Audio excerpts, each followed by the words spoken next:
right, welcome back. It is the Built by Vitality podcast.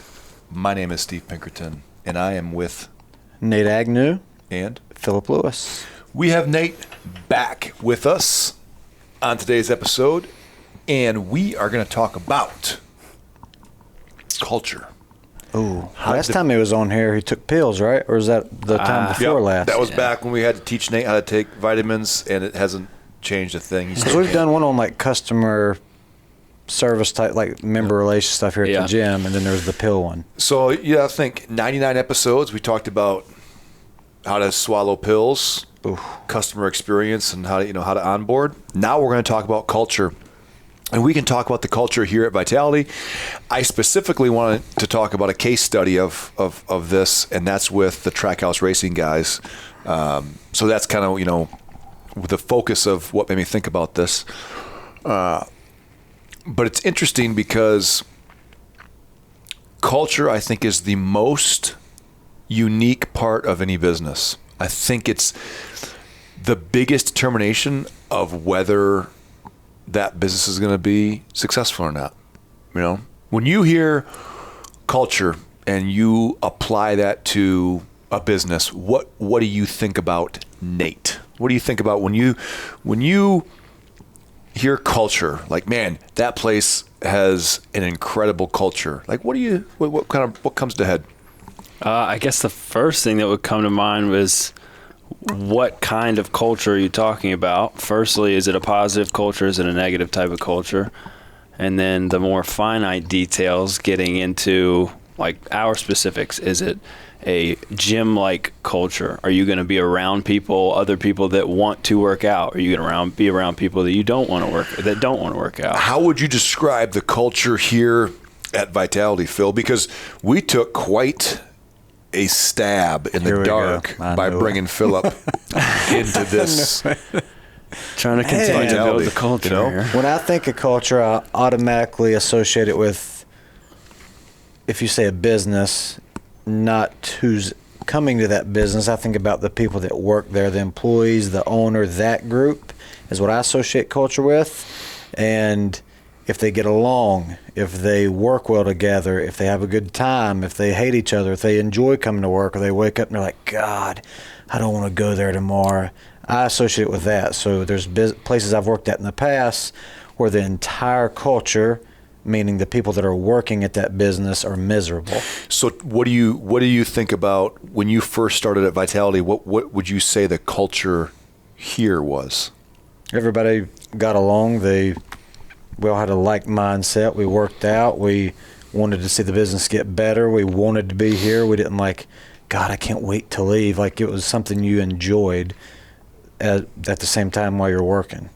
I think the culture is the piece that is the hardest to change because it takes the most effort. It takes the most time. It's like trying to move the Titanic. Once you get labeled, and this is why I've always been so hard on everybody here about being on time and trying to be professional, because it only takes, if, for example, let's say Nate opens up at 5 a.m.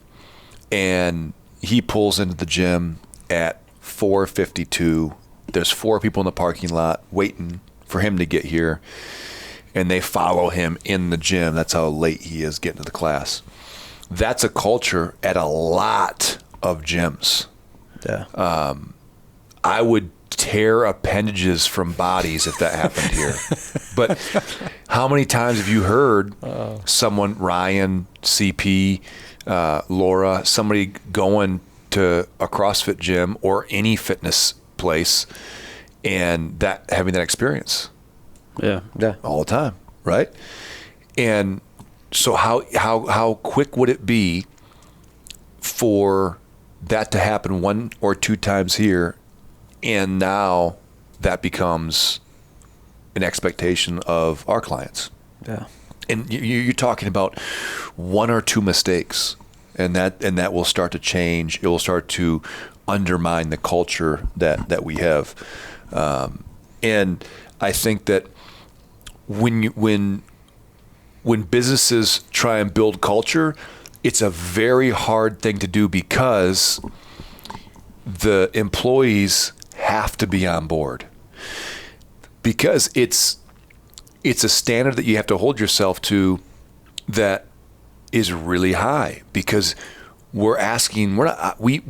know, we've talked about this. We won't go down the rabbit hole of perfection, but it doesn't exist. Perfection does not exist. So we're talking about, man, we have to be so close to perfect, because one or two of these mistakes, and think about it. How long you been here, Nate? 11 years. 11 years. How many times have you overslept for one-year classes? Wait, 2 or 3 times. 2 or 3 times in 11 years. How many times did it actually affect? How many times did it actually affect the class? None. Never. Right? So, in 11 years, Nate made 2 mistakes. Now, there's been a few others, but I'm talking about in that aspect, there's been 2 mistakes. We talked about this the other day in my truck. We were going somewhere, and we were talking about coaching and being late and whatever. I've done that probably in 9 years. I've done it once, slept straight through a noon class that I didn't know I was supposed to coach.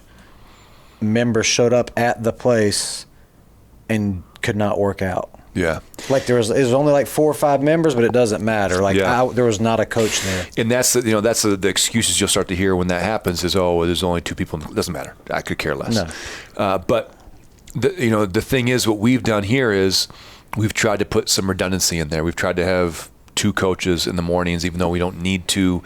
It just helps. It helps the kind of fix that issue if it comes up, which it very rarely does.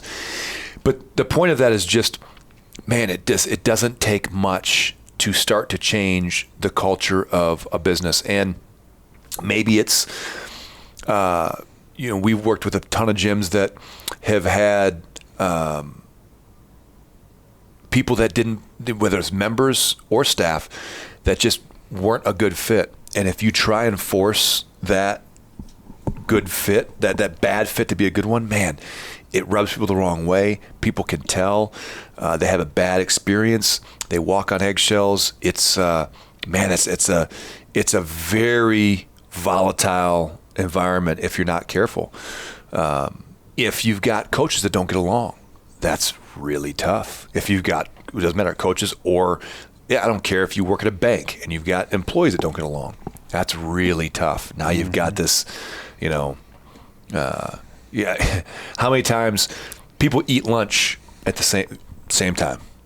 Lunchtime is lunchtime. Yeah. We've only got, really call it 7 full-time people here, and we're all kind of eating the same time.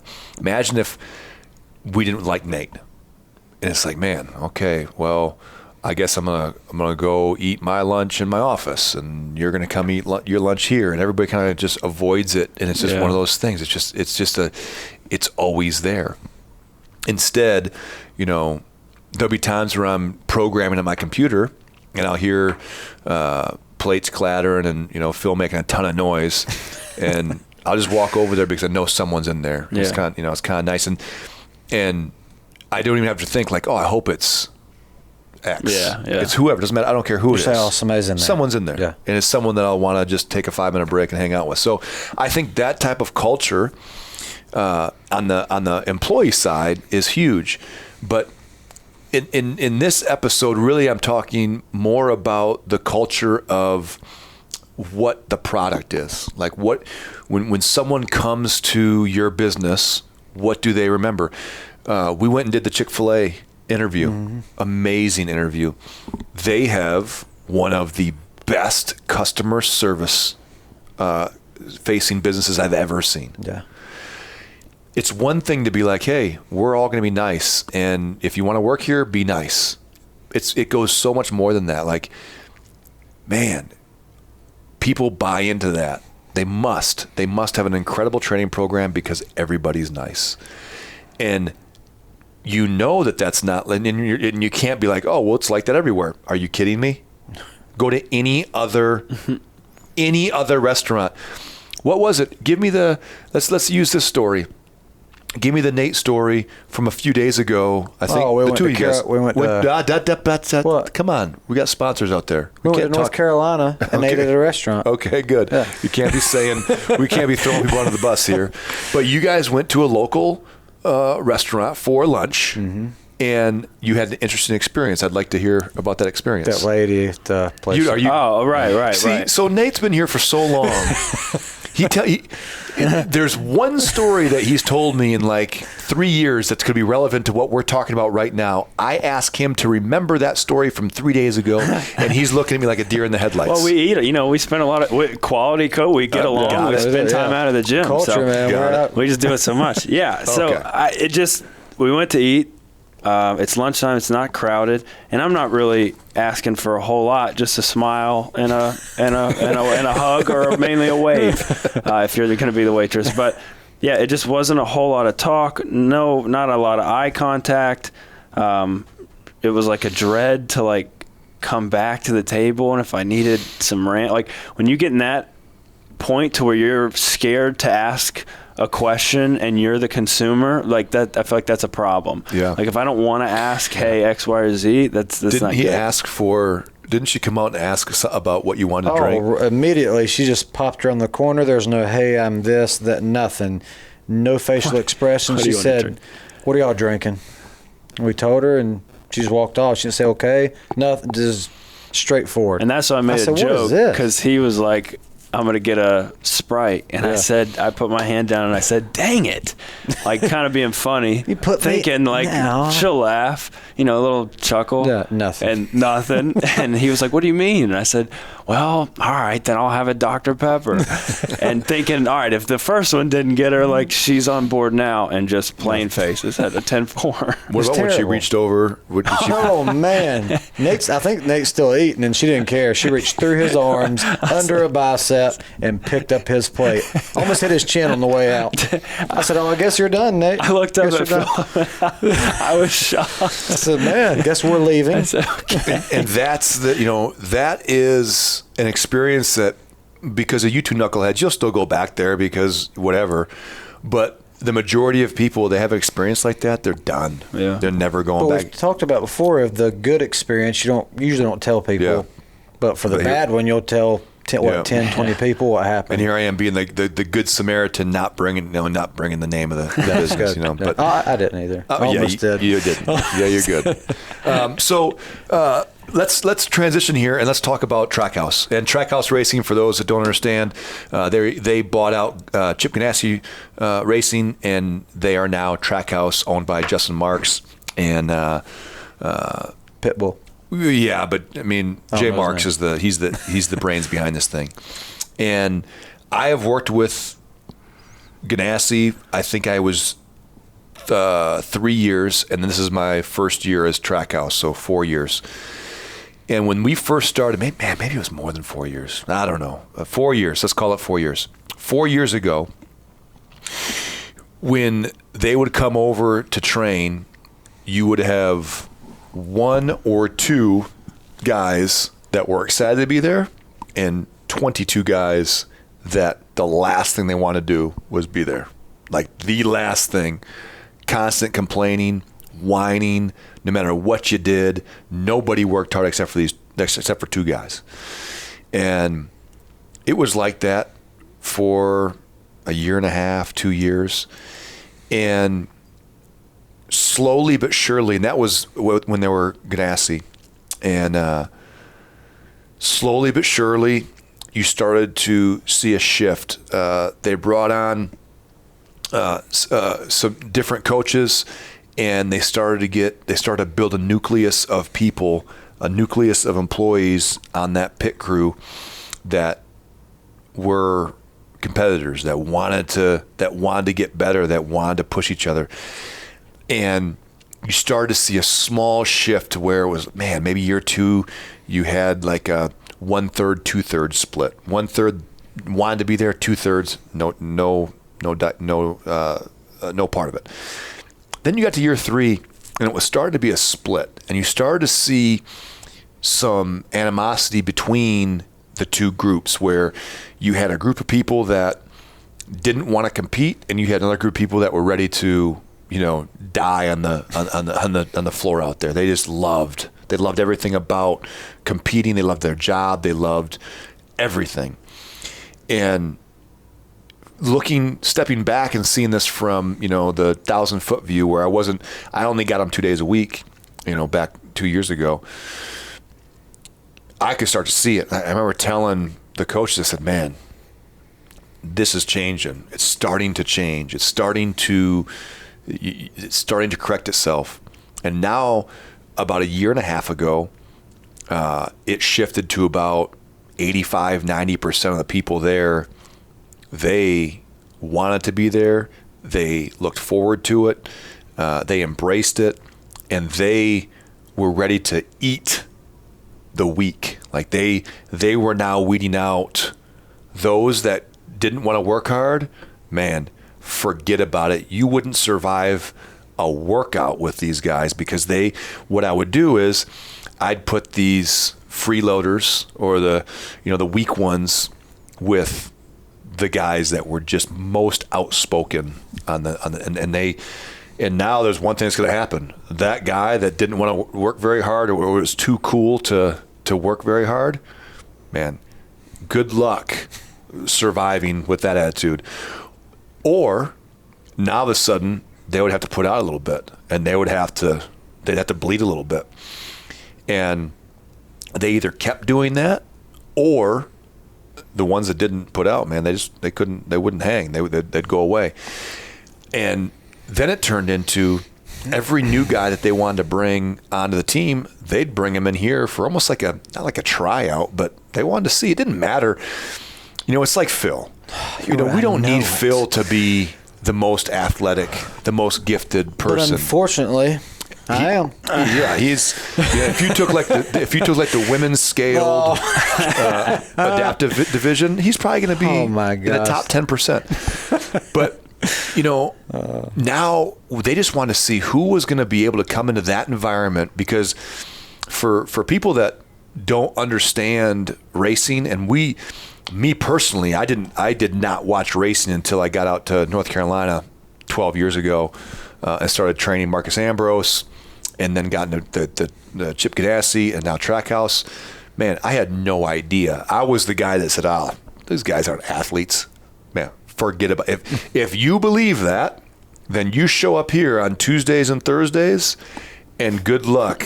These guys will feed you your organs. I've worked out with them once, and I probably didn't work out for 5 days after that. I mean, you're talking about it's a different breed of humans now that are coming into this the pit crew world. And what Trackhouse has done is said, you know what? We're going to invest on the physical component of this, because I've said it for 5 years, mentally, that's where this thing is won on pit road. The mental toughness of these guys. Because think about it. You've got 10 and a half seconds to be perfect.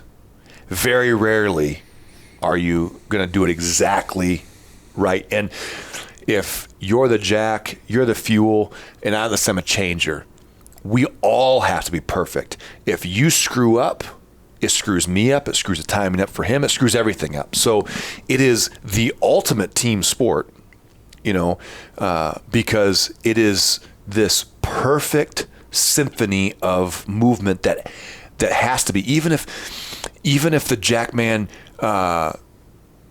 is over the wall a tenth of a second late, it throws everything off. And you're talking about a car coming down pit road between, I don't know, some places are 45, some places I think are 60 miles an hour, and you're judging. If you jump too early, it's a penalty. If you jump too late, you're going to lose a bunch of time. If the hose gets caught up underneath the tire or the hood of the car, you're going to lose a ton of time. If you're worried about, for these guys that think that they're not athletes, you're talking about vehicles coming 60 miles an hour, and some of these pit roads are so tight. You're jacking a car, and the handle of that jack, you've got 4 inches between that and a car coming 65 miles an hour down pit road, and they don't even, it can't even register. I'm watching it, and it's making, like, my heart's beating 150 beats per minute, because I'm like, oh my gosh, when that driver pits a little bit on the outside of that pit stall, man, to run out there and they be slinging tires, and the people get hit by those things all the time, hit by cars all the time. So again, mentally, to make a mistake, and now you've got everybody, you got the crew chief screaming at you, you got the driver that's pissed off, and in the next 15 minutes, they're going to come back down and do it again. And now you're like, oh man, everybody's looking at you. Yeah. You just, you know, and you got the new one lug that they're having issues with, not seating all the way in there, and they drive off and the tire just comes off the vehicle. Oh my gosh. And now it's Jack Man that's suspended, the changer suspended, the crew chief suspended. Those four races. So now you've got this pressure of, I got to make sure this is going to be on there. With the 5 lug, if you missed one, You're good. The tire's not coming off. Yeah. You might get a loose wheel, but you've got some warning. With this, you think it's on there, It's either on or off. and they go and they drive off. That wheel literally comes off the car. It's crazy. So you've got that in the back of your mind. You got all this stuff going on. You've got the jack man that's got to place that jack within a half inch of the peg it's got to go to. If it doesn't, it's going to miss and whatever. There's so much going on. And mentally, if you're not able to handle that type of pressure, and think about it, what do you think your heart rate is with 30, 40 laps to go, and you think this is the last pit stop, your guy comes in first? It's one thing if you're in 28th place, 2 laps down. Who cares how slow you are? But if you're first, second, third, fourth, whatever, that race, I don't care what people say, is decided on pit road, 100%. There are so many tracks that if you get these guys, if you let them get out front and choose what lane to be in the front row, they're going to drive away.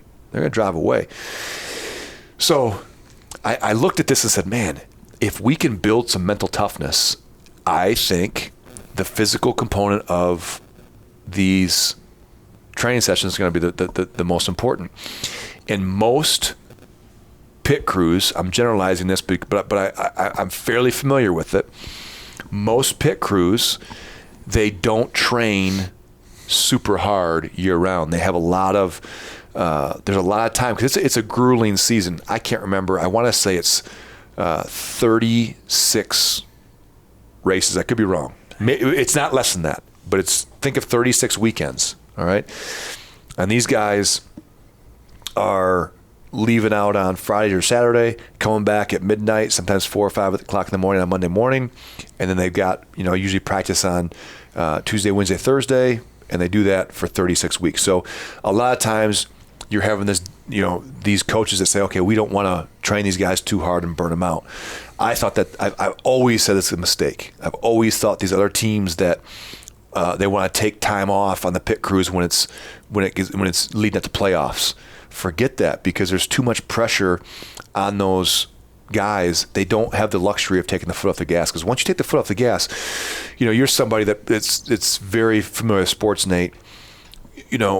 Athletic too. Yeah, you too, Phil. But I was going to defer to Nate here.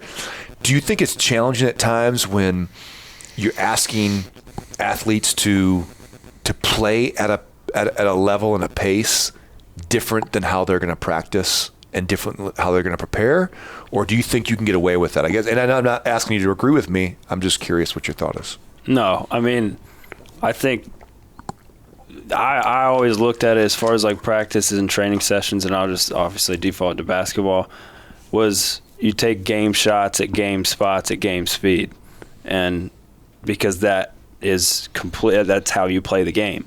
I always thought, if you practice at 70%, are you going to see improvement? Yeah, you'll still get some things done, but all in all, if you don't play like and emulate as much as possible the actual game and play at that pace and speed, in the off season, you're not gonna see that much improvement, and you'll only see 70% improvement. Whatever pace it is that you spend that time in the gym, that's the ceiling of your improvement, I feel like. I've always said, and I'm sure it's not very popular among some of the strength coaches out in the world there, but I've always said that there's got to be an expectation and an acceptance of injuries when you're practicing, because there's so many injuries in games. And I think that those injuries in sports, in the sporting realm, come from a lack of preparation and a lack of training in leading up to those games. And I think it's because everyone's so afraid to hurt somebody. They're so afraid to go so hard that someone gets hurt that they scale this thing back. But then come game time, they expect these guys to be able to flip this magical switch in their head and go. And the same thing for these pit crew guys. You can't go from 0 to 100 if you don't know what that feels like. If you don't know, a perfect example is these are the dog days of the season, man. It's brutally hot. You're in a fire suit. You're on concrete or asphalt. It is ridiculously hot out there. If you don't expose them to some discomfort in the way that they train, what do you think is going to happen in a 3-hour race when they're 2 hours in, completely just mentally broken and beaten down because they've never been there before, or they have been there a year ago and they lost 2 guys because they had to get IVs or whatever, So we've always said, hey, look, we're going to push. And if guys start to get beat down a little bit, then we'll take those individual guys and kind of slow them down and hold them back a little bit. But the majority of people, we're driving, we're going all season long. And what is the race season? What month is it starting in? Man, usually? I don't know. I should have been prepared for this. They usually have November, the end of November, December, and then Daytona's in end of January, early February, something like that. I'm screwing it up, but it's not much. Majority of it's like summer, fall. Yeah, for sure. And so so this culture that they've created in this business is really impressive, because you guys have seen it, man. You put 26 Type A personality guys together. Man, it is a tough thing to control. But if you put them and they're all like that, but they're all trying to go in the same direction, man, it works. You just gotta make sure that you have a game plan every day, because if they smell blood in the water, man, it is game over. You will not be able to control those guys. But it's so fun to see. It's exhausting coaching them. I'm going to be 100%, because you gotta make sure that they don't eat each other. I mean, these guys are animals, and their energy bleeds over into, like, if you've probably done it before, like if you're doing PT while they're out here. Yeah. PT client, I hear them. They're just getting after it. They're yelling at each other, yeah. But it's not a bad thing. Like, the PT client is like, oh my gosh, it kind of pushes the PT client, and they're not even yelling at the person I'm with. What's really been cool to see is what they've created there is this kind of a nurturing. I don't want to call it nurturing, but I can't think of a better word right now, where they've taken some guys that were on the fence of, you would have asked me a year ago, I would say, man, there's no way these guys make it. There's no way. And then something clicked, something happened, and these guys are now no longer the bottom 10%.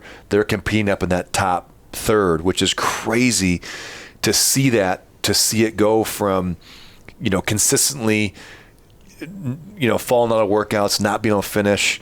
Now these guys are the ones that are surprising me every single time they come in here.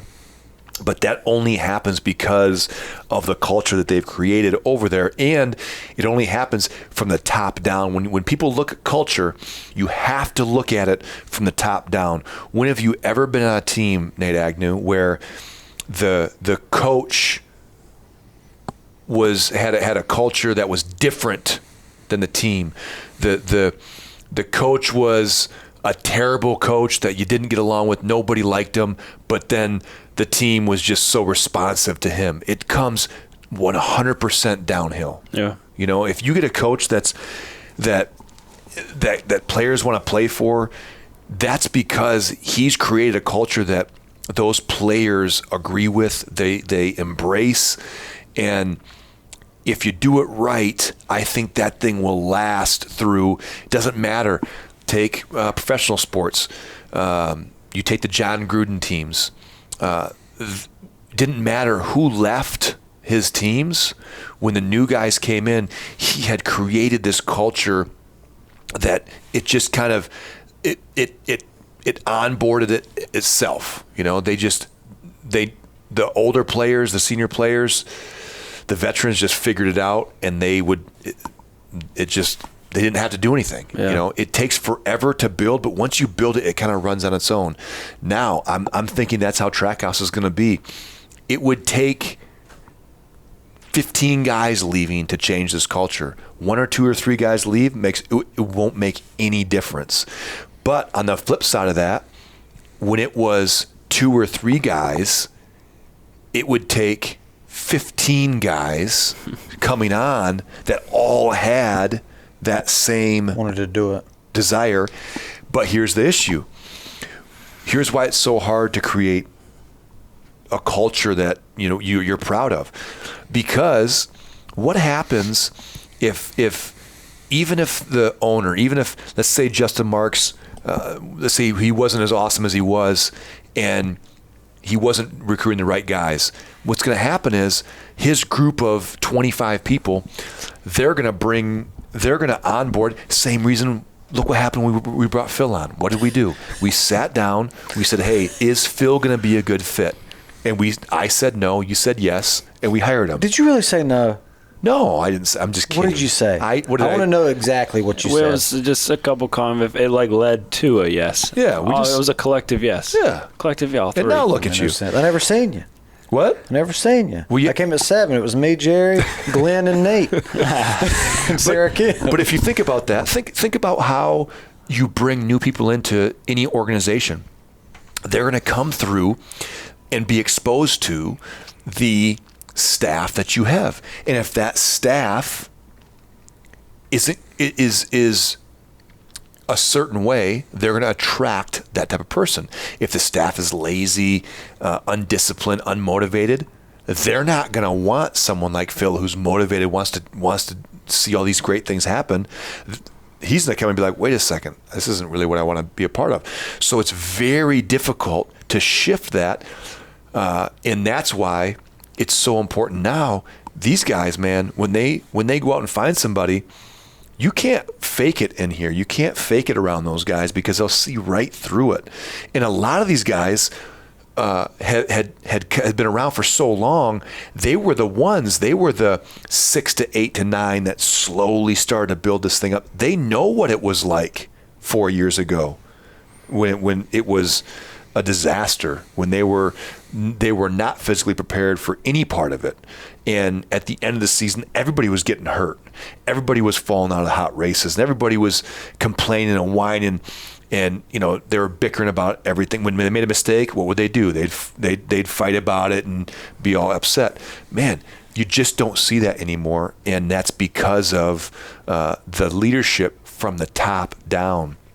So if you're looking to make a change in the culture that you have, it's what you accept. The culture is only is what you're going to accept. If you have people that are showing up late, that are constantly talking about other people, that are the gossip people, that are always causing the problems, that's because you've allowed that to happen as a leader. If you stop that from happening, it will go away. But that's a very difficult thing to do. Once you start it and once you allow that to happen, man, unless you start changing personnel, it's very difficult to change. Very, very difficult. And then it becomes you got a lot of drama in the workforce. People don't want to be around drama. People don't want that nonsense. They want to come in and they want to laugh and have fun. They want to joke around. We want to make fun of Brent for overtraining week after week after week after week. And on Friday, he can barely get up the stairs. Like that's what we love to do. So when Brent called me Nate yesterday like twice. He was in a bad spot. He was in a bad spot. So I think you just have to look at your culture, and you can also change this. Sure, it's top down, but it also, people within the business, if you're not the owner, and let's say you're the GM, let's say you're a department head, you can change that. You can start to impact that culture, but man, it's an uncomfortable thing to do, because now you've got to start calling people out. You got to start holding people accountable, and I don't think that's an easy thing for a lot of people to do. Luckily, we don't experience that here. I mean, Nate and Laura have been here the longest, and they'll jerk the slack out of some people, but for the most part, everybody knows. Everybody just kind of gets it, and we take it for granted. I do think we take it for granted. How lucky we are to have the culture that we have here.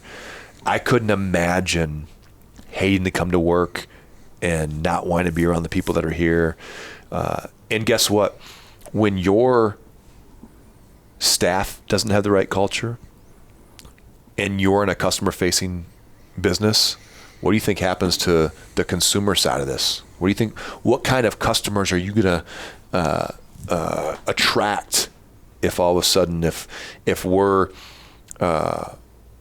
playing ridiculous music and you've got people showing up late, you've got coaches don't know what they're doing. Hey, maybe Nate decides. Imagine, I think about this all the time. Imagine walking out of your office at like 12:30 for a noon class that has 17 people in it, and Nate's coaching. He's got his shirt off and he's doing the workout as he's like coaching with the class. Yeah, like the things that we think are ludicrous, people do that. Yeah. And no one has just told them, hey, that's not how you do things. And you got to have someone that has the ability to hold those guys accountable. The same thing, again, come back to Trackhouse. For 2.5, 3 years, no one was holding those guys accountable. No one was saying, hey, we want to be different than everybody else. There's not one pit crew in NASCAR that will hold a candle to these guys. Not one. And if anybody's out there listening to this and thinks that they can, let's put some money on the table. We will set it up and we will do this. And my guys will eat your lunch. I can promise you that. We have the scariest group of athletes that I think I've ever seen. I still, you look at some of those guys down there, and you imagine, man, it's pretty incredible to see the type of athletes that they are. And unfortunately, it hasn't. I don't think it's caught on enough up and down pit road. But lucky for us, lucky for Trackhouse, and good on them for. For recruiting the guys that they've recruited and building the culture they've recruited. And the cool, building the culture that they did. The cool thing is, talking about Pitbull, Pitbull is one of the owners. Man, everybody loves that guy. Everybody says he's come in there and really. They've all met him and stuff. Everybody met him, and he's been super humble and super just supportive, and it's awesome. And I don't want to get too much into the transition into Trackhouse, but that's a good example, the culture shifted there when Justin took over. He had a different way to do things, and I don't know much about either of those companies. Just from what I can see step, from a contractor kind of perspective, man, whatever he's doing, it works because his guys love him. Look at the success they've had. I mean, there's nobody in the plant that thought Trackhouse in their first year was going to have the success that they've had so far. I mean, it's unbelievable. You got a guy that's second in points, Ross Chastain, second in points. I mean, you kidding me? It's wild. That doesn't happen by accident. That happens because someone was super motivated to continue building a team and building a culture of success, and that's what they've done. And so I've really enjoyed seeing that transition happen, and it certainly opens your eyes up and makes you pay attention. And next time, any business you go to, just pay attention. Think about what is the culture that you're experiencing. Is it good? Is it bad? How would you change it? How would you fix it? What do you want to drink? Yeah, maybe just a simple, hey, how you doing? And I get it. Look, there's nothing harder than being a waitress or a waiter. Oh, yeah. Nothing. But you know what makes it harder? Being mean. Mm-hmm. Okay. What were you going to say? Not jerk. Jerk. Being mean. I've got that sign in my office that said, "Life is hard. It's harder when you're stupid." Like to me, it makes so much sense. Like, don't be an idiot. Don't take a job that you're depending on tips as your primary source of income if you're a mean, belligerent person. That's true. Like, stop it. Yeah. Fair point. You know what I mean? That'd be like making me a waiter. Like, I'm probably not the guy that Actually, you know what? Forget that. I'd be amazing at that. I'm like, sir, I'd like a Sprite. You come back, here's a water. You could cook it and be a waiter at the same time. That would be good. You guys heard it from me first. When I make the trek out west, 8-9 years from now, I will have a restaurant. I think that's a good idea. Big guy's doing a lot of stuff. Just a breakfast restaurant. It's a good idea, though. Yep. Just a breakfast restaurant. Something small. Oh, just, okay. Yeah. Like a Cracker Barrel. No, something small. But a Pinkerton Barrel. Whatever you want to call it, man. Okay. I'll lose a ton of money. Not a ton of money. I'll lose money. Because you're going to eat all your food? No, I just won't be that good at it. But it doesn't matter. I'll enjoy it. Oh, my God. And I'll have great customer service. Yeah. Good sanitation. Brent being a walker. 100% sanitation record. Brent being a walker, what do you want to drink? Oh, man. Anything else you want to talk about culture-wise? I mean, the whole purpose of this was just to kind of highlight what I saw with Trackhouse, and I think I cannot explain to you enough of how different that is. And you saw that a little bit because you got to work with them the last probably year and a half, 2 years. You didn't see the front end of it, where there were some really good guys I really enjoyed being around, but just they had no desire to train the physical. They couldn't connect why being physically prepared was going to change anything for them on pit road. And there's times, trust me, there are times when these guys, I still can sense a little bit where they're like, man, we're doing a 10-second pit stop. In the back of their mind, why are we doing a 20-minute AMRAP? Yeah. Because if you can do it for 20 minutes, you can do it for 10 seconds. Unfortunately, to train mental toughness, those things don't come in 10-second bursts. Yeah. You know what I mean? There's got to be a level of suffering that takes place, and I'm a big believer that suffering fixes pretty much every problem. Every problem. Yeah. You tell me, oh, you're depressed? Cool. Let's go suffer in a CrossFit class. Let Steve mount you for an hour. Well, and make sure that you talk about jujitsu. Okay. Yeah. That would be sorry. That would kind of be a cancellation. We just got canceled today. Yeah. So that is episode, I believe, 99. 99. That's a pleasure. Thank you. It's a privilege, rather. I enjoy having Nate on here. Me too. This is your third episode. I think. Yeah, I did one with Derek too, though. Oh, yeah? You and Derek. Four, yeah. You might be on 4 or 5 of them, just random. Yeah. Pretty comfortable with the headphones on. Yeah, we've probably got our lowest listener count with Nate on there, but that's okay. Yeah, it's all right, though. That's all right. That's all right. Guys, I hope you've enjoyed talking about culture. Hopefully you guys enjoyed this, but until next time, for Phil, Nate, and Steve, this is the Built by Vitality podcast.